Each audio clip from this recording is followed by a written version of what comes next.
जय हिंद मित्रांनो, आपल्या युट्यूब चॅनलवर मी सर्वांचं मनापासून स्वागत करत आहे. आजच्या या व्हिडिओच्या माध्यमातून आपण टीईटीच्या संदर्भामधला कोर्टाचा निकाल स्वतः कोर्टाने जे आहे बदललेला आहे. काय आहेत त्याच्या पाठीमागची कारणे, नेमका तो कोणता निर्णय होता आणि आता नवीन निर्णयामध्ये काय सांगण्यात आलेलं आहे, त्याविषयी आपण सविस्तर माहिती या व्हिडिओच्या माध्यमातून जाणून घेणार आहोत. परंतु तत्पूर्वी आपण जर चॅनलवर नवीन असाल तर आमचं चॅनल सबस्क्राईब करा, साईडचं जे बेल आयकॉन आहे त्याला देखील प्रेस करा, जेणेकरून शिक्षक भरतीच्या संदर्भामधल्या कोणत्याही माहितीची अपडेट आपल्याकडून मिस होणार नाही. आणि मित्रांनो, आपण जर का येत्या सुट्ट्यांच्या कालावधीमध्ये होणाऱ्या टीईटीच्या परीक्षेची तयारी करत असाल, आपल्यासाठी अवेलेबल आहे गुरुजी नावाची टीईटी बॅच. या बॅचमध्ये पेपर 1 असेल, पेपर 2 असेल, दोन्हीकरिता आवश्यक असलेले सगळेच्या सगळे जे विषय आहेत डेली लाईव्ह स्वरूपामध्ये अवेलेबल आहेत. लाईव्ह लेक्चर मिस झालं तर रेकॉर्डेड फॉर्मॅटमध्ये अवेलेबल आहे, PDF नोट्स आहे, टेस्ट सिरीज आहे, अनलिमिटेड व्ह्यूज आहे. त्याच्यासोबतच तुमच्याकरिता CTTची रेकॉर्डेड बॅच याच्यामध्ये अवेलेबल आहे आणि विशेष म्हणजे TETचे PYQ व्हिडिओ सोल्युशन बॅच देखील तुम्हाला यामध्ये मिळणार आहे. या सगळ्या गोष्टी आपल्यासाठी अवेलेबल आहेत मास्टर टीचर या ॲप्लिकेशनवर. आपण जे आहे मास्टर टीचर हे जे ॲप आहे आजच प्ले स्टोरवरून मोफत डाउनलोड करून घेऊ शकता आणि आपल्या टीईटीच्या परीक्षेला टीईटी परीक्षेच्या तयारीला लागू शकता. चला आता आपण जाऊया आपल्या त्या महत्त्वाच्या मुद्द्याकडे, जो मुद्दा आपण या व्हिडिओमध्ये डिस्कस करतो आहोत की कोर्टानं जे आहे स्वतःचा निर्णय या ठिकाणी बदललेला आहे. आता तो काय निर्णय आहे बघा.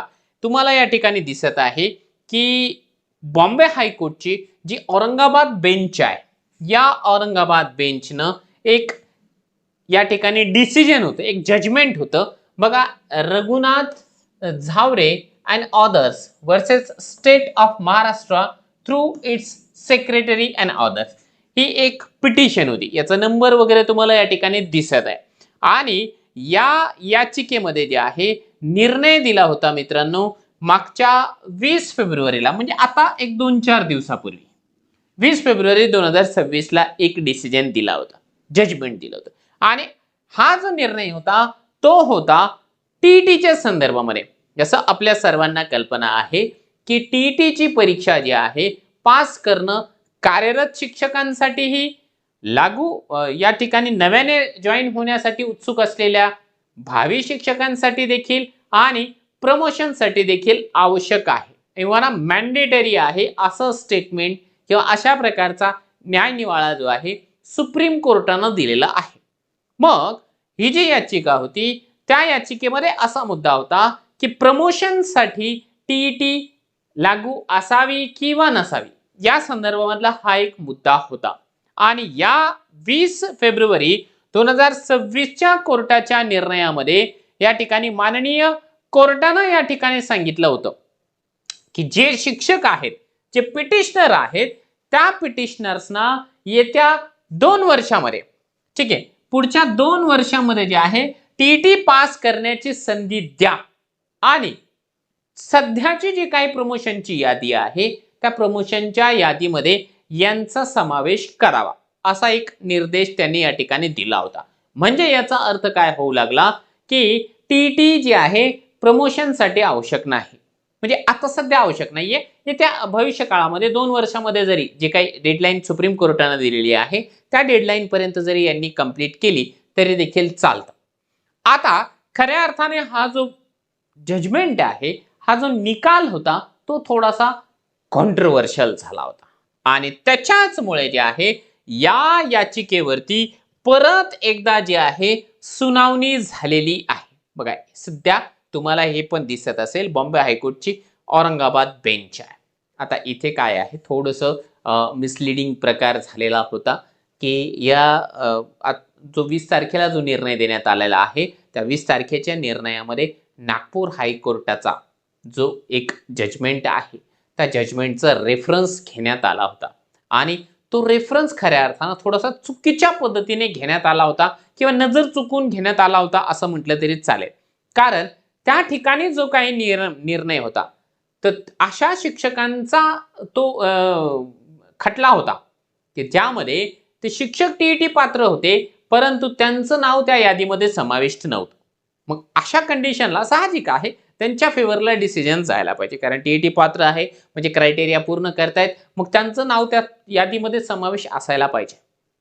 परंतु इथे जे आहे, हे जे औरंगाबाद खंडपीठामध्ये जो निर्णय झालेला आहे, यामधले शिक्षक जे आहे टीईटी पात्र नाहीये आणि रेफरन्स तिकडचा जोडण्यात आला होता. थोडंसं मिसलिडिंगचा प्रकार या ठिकाणी झालेला होता.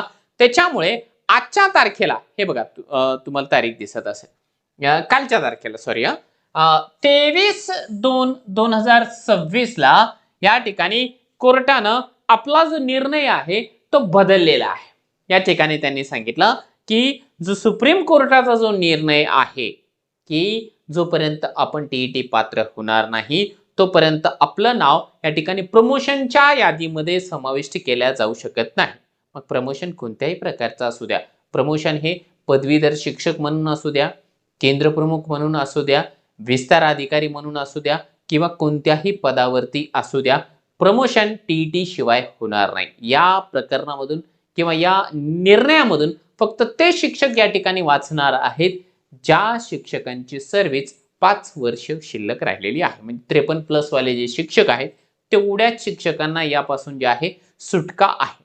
अन्यथा त्यांना देखील भविष्यामध्ये जे आहे त्यांचा जो काही भविष्य निर्वाह निधी असेल किंवा जी पेन्शन असेल, त्या पेन्शनसाठी कदाचित ते त्या गोष्टी या ठिकाणी लागू असू शकतात. परंतु जर आपली नोकरी अबाधित ठेवायची असेल तर 53 वर्षापर्यंतच्या सगळ्या शिक्षकांना टीईटी पास करावीच लागेल, नोकरी अबाधित ठेवण्याकरिता देखील आणि प्रमोशन करून घेण्याकरिता देखील. त्यामुळे जो आहे हा जो निर्णय होता कोर्टानं स्वतःच बदललेला आहे. बाकीच्या सगळ्या गोष्टी, बऱ्याच गोष्टी या ठिकाणी चर्चेला गेलेल्या आहे. मला असं वाटतं की मुद्द्याला हटून ज्या गोष्टी या ठिकाणी सुनावणी दरम्यान झालेल्या आहेत त्या गोष्टी मी न सांगितलेल्या बऱ्या आहेत. आणि शेवटी कोर्टानं असं देखील सांगितलेलं आहे की आपल्याला जर का वाटलं की या निर्णयाच्या विरोधामध्ये जे आहे वरच्या कोर्टामध्ये जावं तर ते वरच्या कोर्टामध्ये देखील जाऊ शकतात. परंतु आम्ही आमचा निर्णय आता जो आहे परत बदललेला आहे. सुप्रीम कोर्टाचा या ठिकाणी जो काही जजमेंट आहे त्या जजमेंट प्रमाणेच या ठिकाणी जे आहे आत्ताचा निर्णय देण्यात आलेला आहे. तर एकूण जर सांगायचा मुद्दा हाच आहे महत्त्वाचा की या ठिकाणी औरंगाबाद खंडपीठानं आपला जो निर्णय दिलेला 20 तारखेचा जो निर्णय आहे तो या ठिकाणी बदललेला आहे. म्हणजे टीईटी आता मॅन्डेटरी आहेच आहे प्रमोशनसाठी. मग ते कोणत्या प्रकारचं प्रमोशन असेल तरी देखील. आपल्याला या संदर्भामध्ये काही प्रश्न असेल नक्की विचारू शकता. आणि टीईटीची तयारी जर करायची असेल तर टीईटीच्या तयारीकरिता आपल्याकरिता या ठिकाणी जे आहे प्लॅटफॉर्म ऑलरेडी अवेलेबल आहे, मास्टर टीचर. या मास्टर टीचर प्लॅटफॉर्मचा लाभ आपण निश्चितपणाने घेऊ शकता. तुम्हाला या ठिकाणी जे आहे पहिल्याच प्रयत्नामध्ये यश मिळाल्याशिवाय राहणार नाही.